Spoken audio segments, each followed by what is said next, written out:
Bonjour à toutes et à tous et bienvenue pour cette nouvelle vidéo depuis la Caroline du Nord où nous affrontons des températures négatives du moins 10 jusqu'à parfois du moins 15 en montagne.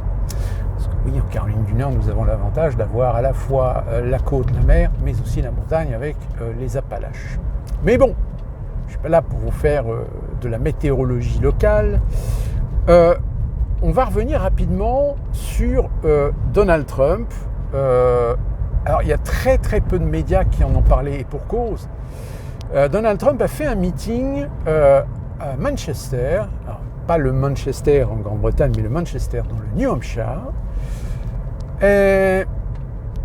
Alors, j'ai envie de dire, il a fait du Donald Trump. On ne peut pas attendre qu'il change dans son tempérament, dans sa façon de dire les choses, sa façon de faire.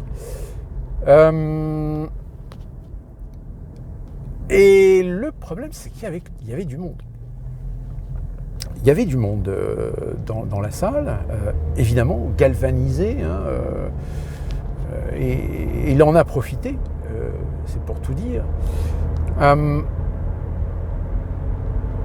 Alors le problème, c'est, je vous l'ai dit, alors il y a des sondages qui sont faits, certainement que les républicains font aussi leurs propres sondages confidentiels pour avoir une meilleure réalité sur la situation.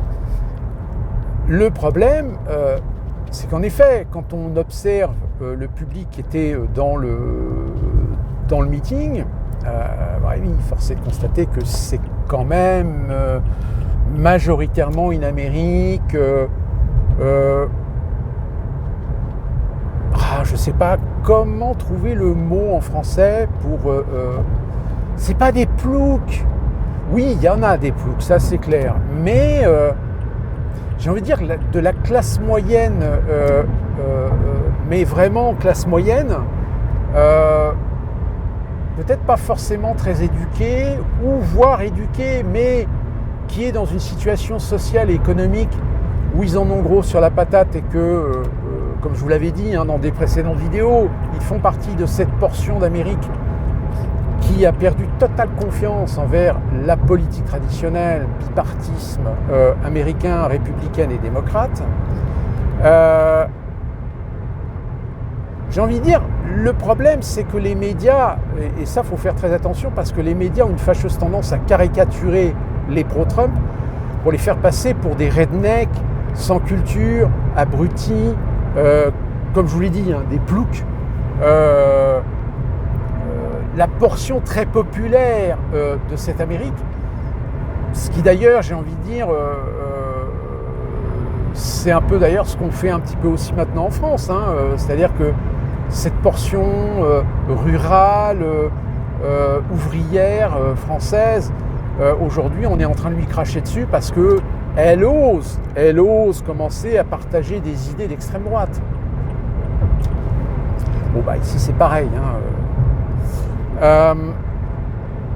D'autant plus que sur Twitter, il y en a un qui m'avait posé une question qui était très intéressante. Il m'a dit, mais quelle est la proportion aujourd'hui?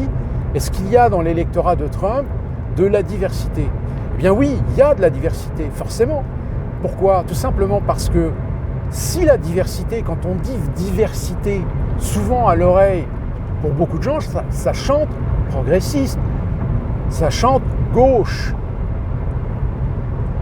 Sauf que le problème aux États-Unis, la diversité, elle est aussi religieuse, elle est aussi croyante. Et la portion non négligeable de diversité aux États-Unis qui est croyante, qui va à la messe tous les week-ends, comment voulez-vous qu'elle soit progressiste quand les progressistes se sont très souvent orientés, ont très souvent soutenu des organismes anticléricaux? Souvenez-vous, je vous avais parlé des BLM. Ça a posé problème, les BLM, au bout d'un moment, dans la communauté afro-américaine. Parce que beaucoup d'Afro-Américains ne pouvaient pas soutenir BLM, qui était une organisation anticléricale. Dans un pays quand même où la religion est un instrument évident, hein, puisque même le fameux In God We Trust se trouve un petit peu partout, même sur des billets. Hein, donc, si les progressistes essaient de jongler un petit peu sur, ou essaient de surfer un petit peu sur la tendance religieuse, hein, on a vu parfois des dirigeants ou des responsables progressistes. On a vu Obama aller à la messe, on a vu Biden aller à la messe, on a vu les Clinton aller à la messe, etc. Mais le problème, c'est qu'entre cette représentation politique qui, elle, évidemment, essaie de bouffer à tous les râteliers et essaye de ne pas mettre de côté une partie de l'Amérique, malheureusement, chez beaucoup d'Américains qui n'ont pas grand-chose dans le cerveau, c'est pas le cas. Puis vous savez, la culture américaine, c'est la culture de l'excès. Donc l'entre-deux, parfois c'est très compliqué à trouver. Donc c'est tout l'un ou tout l'autre. C'est jamais le juste milieu, très rarement, ou sinon chez des gens cultivés, très cultivés, et qui généralement sont les premiers à montrer du doigt tous les dysfonctionnements de la démocratie américaine, mais qui, parce que justement ils le font de façon factuelle, ils sont traités de complotistes, ils sont traités de fous, ils sont traités de trumpistes.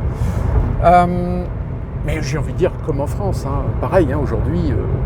D'ailleurs en France, peut-être que vous ne le savez pas, mais le petit-fils de Charles de Gaulle, je ne me souviens plus de son prénom, Jean de Gaulle, je ne sais plus,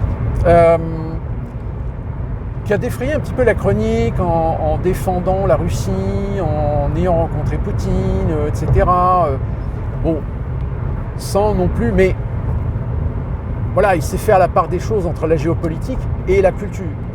Il est clair que culturellement, nous sommes beaucoup plus proches de la Russie que des États-Unis.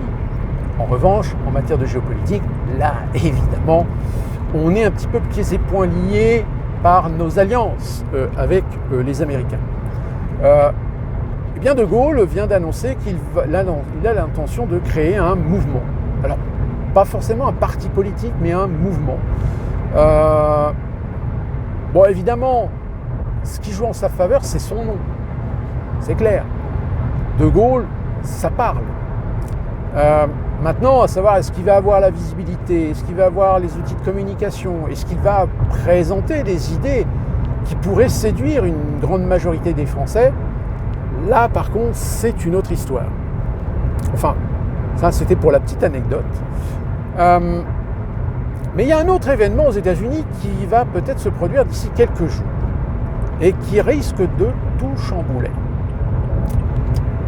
On a une annonce où justement, je ne sais plus, dans quelques jours, peut-être demain ou après-demain, je ne sais plus, va y avoir une annonce importante faite par DeSantis. DeSantis, c'est le gouverneur de Floride, c'est l'un de ceux qui, en dehors de Trump, avait plutôt les faveurs d'être un challenger sérieux. Et l'annonce qu'il a l'intention de faire dans quelques jours, eh bien, il y a des bruits de couloir, comme quoi peut-être qu'il se retirerait de la course.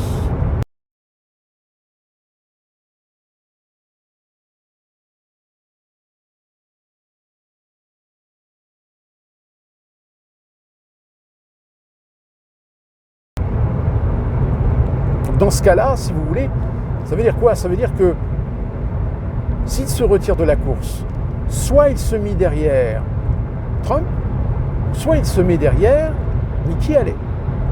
Nikki Haley reste dans la course. Et dans ce cas-là, Nikki Haley devient la challenger.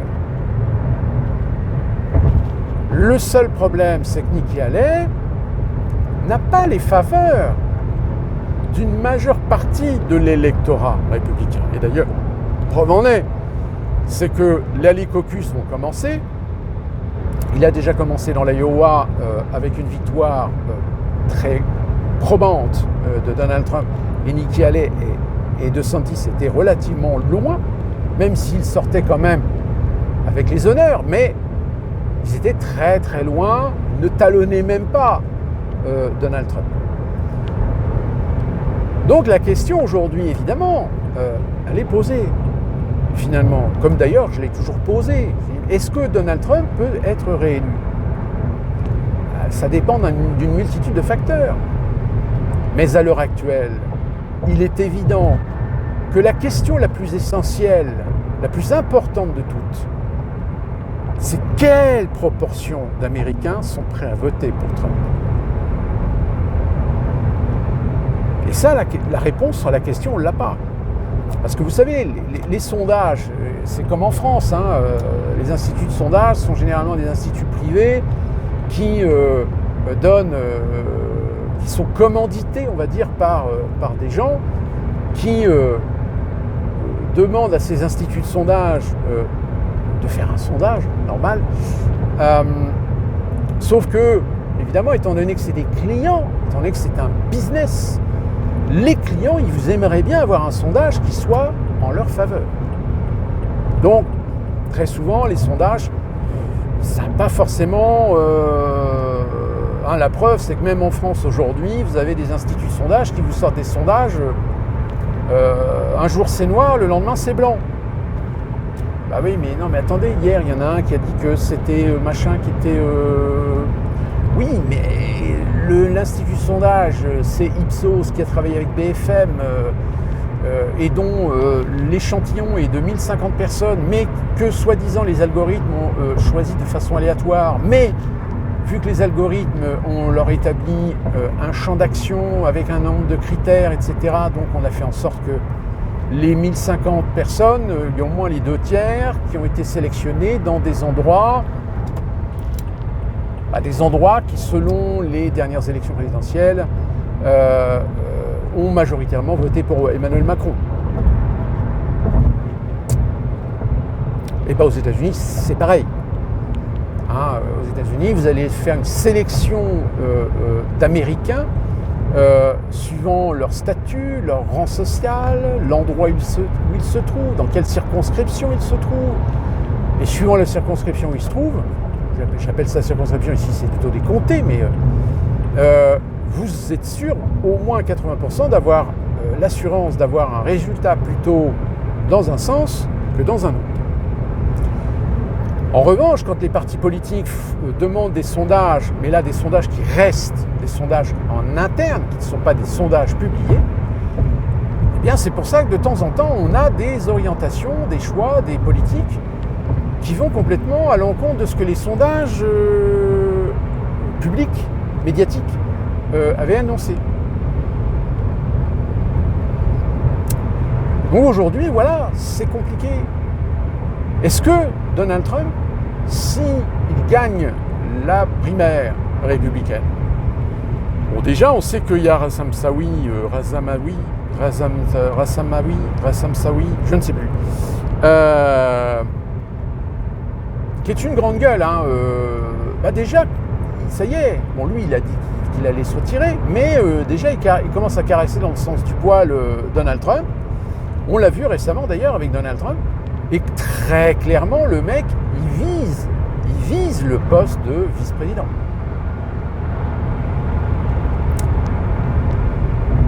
Maintenant, comme vous le savez, ou si vous ne le savez pas,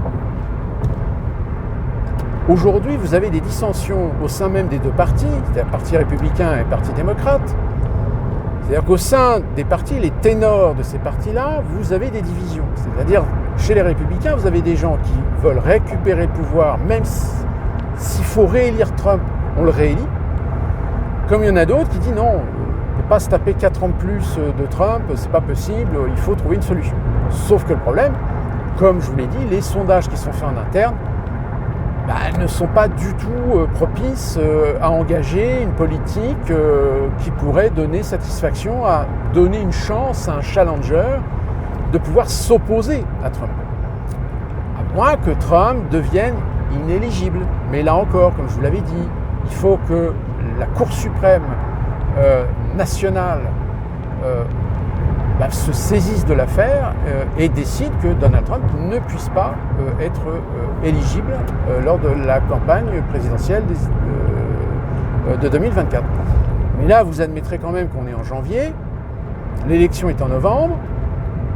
La primaire est lancée dans les deux camps, puisque oui, aussi du côté démocrate, apparemment ils ont lancé un mec, ils ont aligné, on va dire plutôt, ils ont aligné un candidat potentiel au cas où,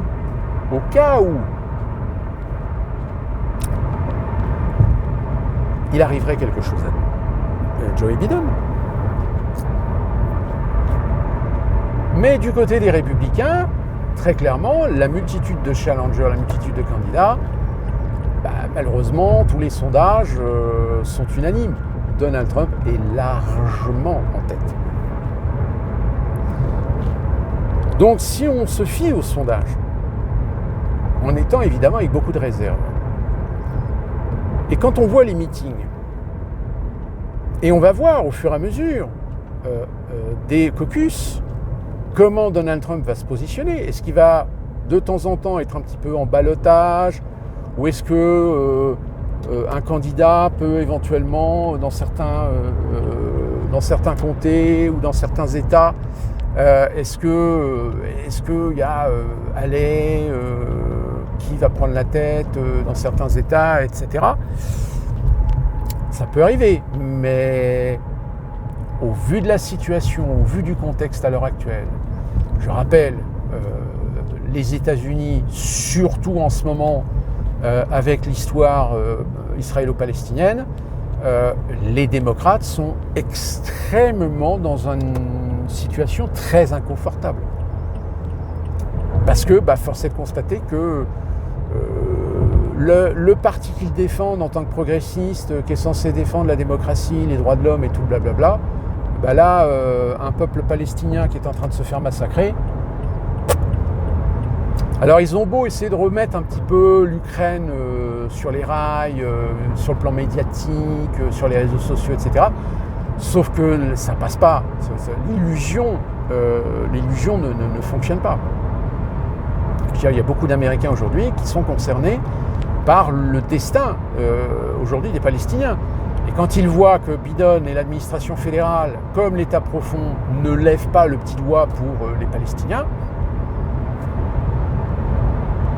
est-ce qu'on pourrait oser dire que finalement, peut-être qu'il y a des Américains progressistes qui vont dire, puisque c'est comme ça, on va voter pour Donald Trump? Mais le problème, c'est que Donald Trump, il est tout aussi supporter d'Israël. Je rappelle que c'est lui qui a voulu déplacer l'ambassade américaine à Jérusalem. Et Donald Trump, quoi qu'on puisse dire, quoi qu'on puisse faire, n'en reste pas moins un acteur qui lui aussi va dans le sens du nouvel ordre mondial, mais du nouvel ordre mondial avec une autorité et un contrôle de la part des Américains. Tout comme le sont d'ailleurs les démocrates, sauf que les démocrates sont beaucoup plus insidieux et beaucoup plus vicieux. Donc en fait, j'ai envie de dire, le problème, c'est que, comme en Europe, aujourd'hui en Europe, comme en France, l'étau se resserre. C'est-à-dire que petit à petit, on va vous retirer vos souverainetés. Alors oui, vous allez continuer à voter, mais vous allez voter pour des gens pour lesquels, naturellement, vous ne voulez pas voter. Mais on va vous forcer à vous mettre dans une situation où forcément, vous allez voter contre nature. Alors certains pensent qu'on va pouvoir refaire le même scénario si Trump est aligné pour la présidentielle. Sauf que je rappelle que la dernière fois, si Biden a réussi à gagner, ou il a réussi à gagner quand même avec une large avance au niveau des voix, mais il y a quand même des petits défauts, des petites histoires qu'on a cachées sous le tapis, comme je ne sais plus dans quel état, où tout d'un coup on voit la courbe qui monte au niveau des comment on appelle ça, au niveau des dépouillements. Normalement, quand on fait que les dépouillements entre les courbes, entre Donald Trump et Biden, vous voyez, ça progresse. Sauf qu'il y a un moment donné où tout d'un coup, il y a Biden qui passe devant Trump, mais avec un sursaut qui n'est absolument pas naturel, qui n'est absolument pas logique. C'est-à-dire que, en l'espace de quelques minutes, vous avez eu un dépouillement. Il y a une validation d'un dépouillement de 12 000 voix, je crois, 12 000 voix, 15 000 voix. enfin je dis 12 000, 15 000, c'est juste pour vous donner une ordre d'idée, mais non, ah oui, de toute façon, la gestion de la campagne présidentielle, etc., on n'est pas dupe, c'est comme en France, hein, qui est responsable aujourd'hui d'une élection présidentielle en France, si ce n'est le ministère de l'Intérieur. Donc si vous avez un ministre qui passe outre les règles et les principes, qui va les dénoncer Alors bon, il y a des garde-fous, hein, on essaie de garder un peu d'intégrité, mais ça ne veut pas dire que dans les services même, au moment où vous avez un candidat qu'on ne veut pas voir gagner, tiens, c'est marrant, il y a des il y a des bulletins qui ont été perdus. Ah merde, c'est con, il y a eu une faute de procédure, donc les bulletins sont invalidés. Et comme ça, c'est super parce que vous faites perdre des voix aux candidats justement que vous ne voulez pas voir gagner. Alors, est-ce qu'il va y avoir de la fraude au mois de novembre? Oui, je pense certainement. Parce que d'ici au mois août, septembre, on verra véritablement la cote de popularité de Trump. Et si vraiment Trump est vraiment au top, oui, il y a des chances qu'il fasse tout pour essayer de l'écarter de toute possibilité de gagner l'élection. Est-ce qu'il serait capable de l'assassiner? Pas faux, hein. Mais bon, assassiner Trump à quelques semaines ou quelques mois de la présidentielle, ça serait quand même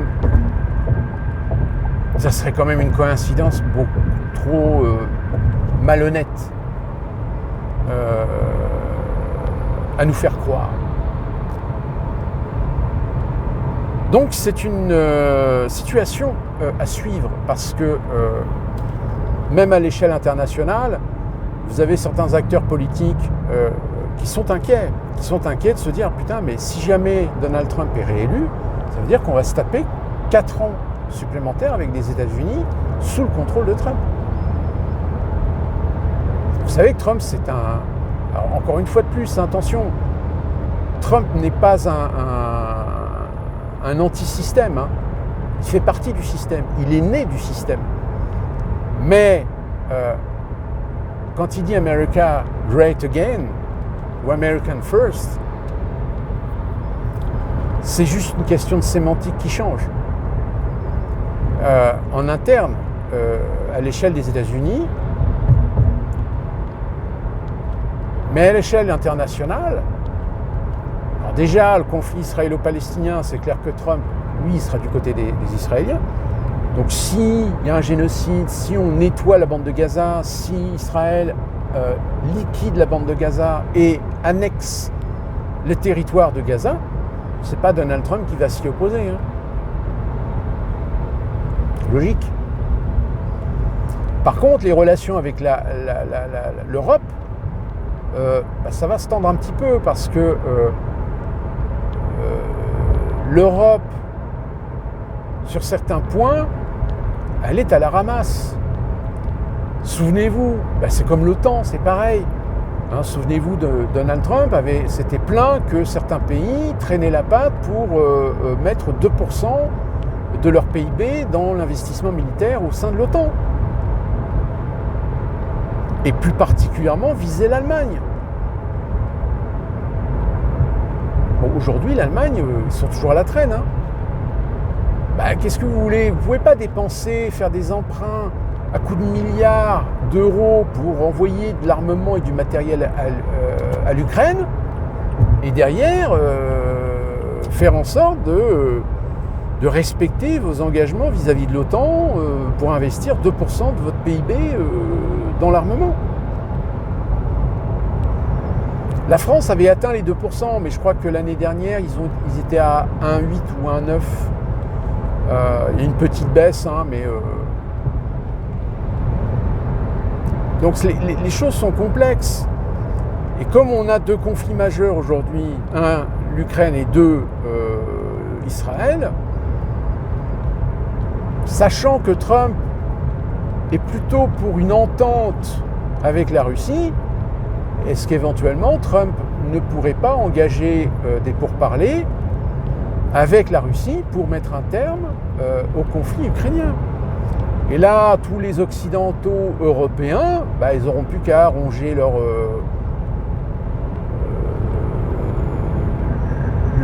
comment dire, je ne sais plus, je me souviens plus de l'expression. Oui, ça va faire du désordre, hein, de toute façon. Donc, voilà ce que je peux vous dire par rapport à ce qui s'est passé donc récemment avec ce meeting à Manchester, qui est annonciateur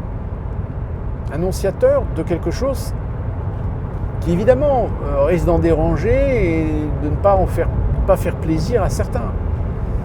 Alors très sincèrement, si vous me posez la question, est-ce que moi je pense que Donald Trump peut être réélu? Si les choses se passent dans une normalité de droit, de devoir, de système, de principe démocratique, oui. Mais on est aux États-Unis. Et aux États-Unis, il y a des coups bas, il y a des manipulations, il y a des distorsions qui peuvent rentrer en ligne de compte et faire en sorte qu'au dernier moment, Donald Trump ne pourra pas se présenter au présidentiel. Ce qui n'est pas totalement idiot parce que vous savez, aux États-Unis, ça c'est quelque chose qui est assez récurrent. C'est-à-dire le show à l'américaine, le suspense à l'américaine, le suspense jusqu'à la dernière minute. Et ça, c'est un paramètre qu'il faut prendre en ligne de compte. Je vous invite, très prochainement, il va y avoir le fameux Super Bowl, qui est la grande messe américaine du football américain. Je vous invite à le regarder, enfin, tout du moins d'essayer de regarder ou de regarder un petit peu comment va se dérouler le match. Parce que très souvent, c'est ça qui est assez amusant. Pendant le Super Bowl, il y a une équipe qui domine largement toute la partie. Et dans les 15 dernières minutes, tout d'un coup, l'autre équipe se réveille, reprend le dessus et rattrape le score. Et c'est souvent dans les 5 dernières minutes que là, la situation est complètement renversée. C'est que l'équipe qui s'est fait mener pendant quasiment les 2/3 du match, c'est celle qui va gagner. Alors attention, ça n'arrive pas tout le temps. Il y a eu des Super Bowls où tout le monde l'a critiqué parce que c'était ennuyant. C'est-à-dire qu'il n'y avait pas de spectacle. Et ça, malheureusement, aux États-Unis, ça c'est quelque chose qu'ils adorent. C'est-à-dire te faire croire que ça y est, c'est bon, c'est plié, machin, donc t'es sûr que. Et puis au dernier moment, dans les 5-10 dernières minutes, paf, le rebondissement. Et en politique, malheureusement, c'est pareil. C'est souvent comme ça, d'ailleurs. Donc, affaire à suivre. Et nous, on se retrouve très prochainement pour une nouvelle vidéo. Portez-vous bien.